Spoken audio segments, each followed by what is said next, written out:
चोराचं पाणी, हांड्यावर हांडा, हांड्यात चोराचं पाणी, पाण्यात दलित सुधाराचं वाण. साहेब माझं विश्वरत्न, साहेब माझं विश्वरत्न, इतिहासाचं सोनेरी पान, इतिहासाचं सोनेरी पान. मी रमाबाई भीमराव आंबेडकर, सगळ्यांची हिंदुबाईंची रमाई माता. आमचं साहेब मला रामोचं म्हणतात. साहेब म्हणजे कोण?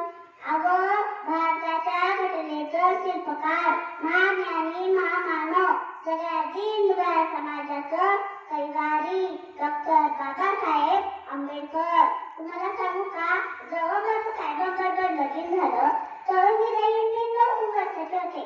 लिंगमाई बापाच्या पोळीला रामजी बाबांनी म्हणजे आमच्या मामाजींनी मायेनं सांभाळलं. साहेबाचे तिथं सगळं पुस्तकातच काय बाई करा, जवळ बघायचा पुस्तक हातातच, खाणं पिणं झोपणे सुटत, पुस्तक काही हातातून सुटायचं नाही. आणि सारखा समाजाचा उद्धाराचा ध्यास. साहेब लई कष्टाळू हाय. मला म्हणायचे, रामू, आपल्या समाजाला जर या परिस्थितीतून बाहेर काढायचं असेल तर शिक्षणा वाचून उपाय नाही. मी आपण साहेबाच्या बाजूनं खंबीरपणे उभं राहिली. शेणाच्या गोळ्या थापून, धुली भांडी करून, काटकल उघडं नेसून साहेबाला साथ दिली. कधी कसला हट्टा धरला नाही. राजेश्वरची बायको काटकल उघडं नसते असं म्हणून बायकांनी हिणवलं. इतक्या मोठ्या माणसाची बायको कोणाकडं एक पण दागिना नाही म्हणून नावं ठेवली. पण मला माहित होतं ना व, शेवटी माझा नवराच माझा मोठा दागिना हाय. आणि इतका दागिना नाही तर असं रत्न हाय ज्याच्या उजेडानं सगळा समाज उधळून निघाल.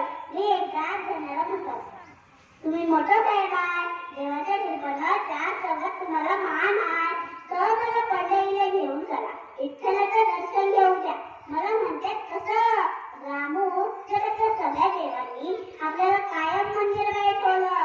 आता आपली पंढरी आपणच बनवायची, आपला देव आपणच निर्माण करायचा.